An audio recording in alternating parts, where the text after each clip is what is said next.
다석 사상으로 찾는 참 삶의 길, 깨달음 공부 쉬운 네 번째 시간입니다. 오늘은 야훼 신은 이스라엘의 민족신, 야훼 신은 이스라엘의 민족신이라는 제목으로 말씀드리겠습니다.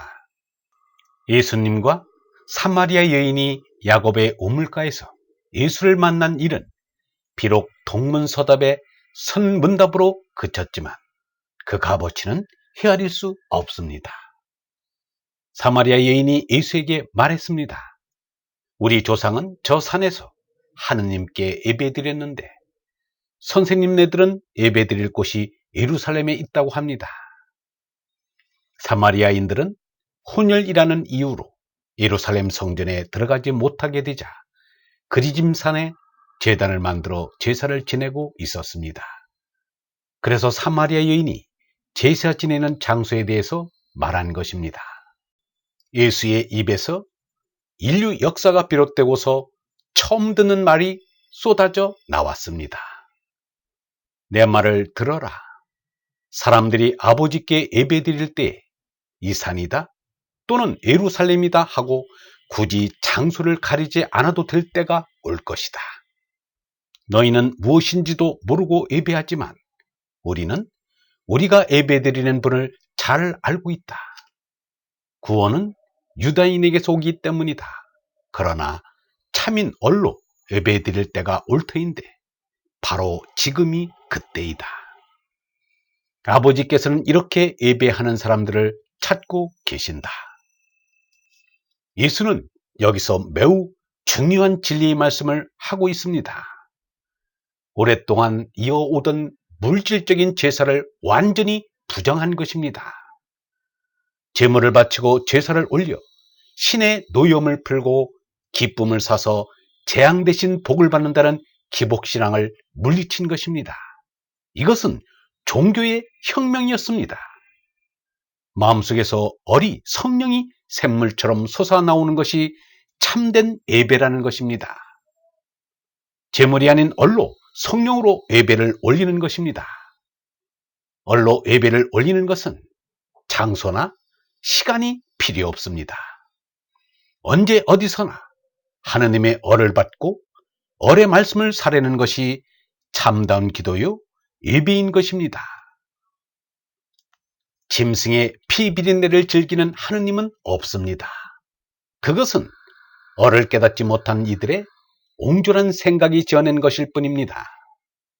예수가 얼로 예배를 올리라고 한 말과 이 성전을 허물어라 내가 사흘 안에 다시 세우겠다고 한 말씀도 희생 제물을 바치는 유대교를 정면으로 부정한 것입니다. 유대교를 부정한 것은 유대교의 야훼신을 부정한 것입니다. 실제로 야훼신 같은 신은 없습니다. 그러한 신은 얼라를 깨닫지 못한 이스라엘 민족의 천박하고 이익적인 관념이 만들어낸 우상에 지나지 않습니다. 그래서 예수가 너희는 알지 못하는 우상인 야훼신을 예배하지만 우리는 아는 성령의 하느님, 빔 허공의 하느님에게 얼로 예배를 올린다고 말한 것입니다. 얼로서 기도하는 예배는 석가, 노자, 예수로부터 비롯했습니다. 그전에는 샤머니즘의 물질적인 제사, 예배뿐이었습니다. 예수는 말하였습니다. 나는 양이 드나드는 문이다. 나보다 먼저 온 사람은 모두 다 도둑이며 강도이다. 그래서 양들은 그들의 말을 듣지 않았다. 나는 문이다. 누구든지 나를 거쳐서 들어오면 안전할 뿐더러 마음대로 드나들며 좋은 풀을 먹을 수 있다. 도둑은 다만 양을 훔쳐다가 죽여서 없애려고 오지만 나는 양들이 생명을 얻고 더 얻어 풍성하게 하려고 왔다. 나는 착한 목자이다. 착한 목자는 자기 양을 위하여 목숨을 바친다. 우리 민족도 단일 민족으로서 민족 정신이 대단하다고 할 수 있습니다. 그러나 이스라엘 민족의 민족 정신에는 따라가지 못할 것입니다. 어떤 의미에서는 이스라엘 민족의 민족 정신을 신격화한 것이 야훼 신의 유대교라고 할 수 있습니다. 모세를 비롯한 민족의 지도자, 다윗을 비롯한 열왕, 이사야를 비롯한 선지자 등 이들의 공통점은 이들이 모두 열렬한 민족 정신을 품고 있었다는 것입니다. 그 경쟁적이고 이기적인 민족 정신이 신격화되어 야훼 신이 된 것입니다. 야훼 신이 천지를 창조했다는 것은 민족 정신의 우주화에 이른 것일 뿐입니다. 우주 정신의 하느님이 어떻게 이스라엘 민족만 편애하고 다른 민족은 미워해서 죽여버리라고 명령을 내린단 말인가? 야훼 신이 이스라엘 민족에게는 자신들을 소외해주는 어버이 같은 선신일지 몰라도 다른 민족에게는 악마 같은 악신에 지나지 않았습니다.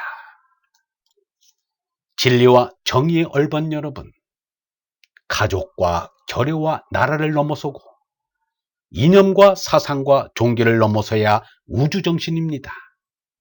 하느님은 우주의 주인이십니다. 어느 특정한 사람과 민족과 국가만을 사랑하지 않습니다.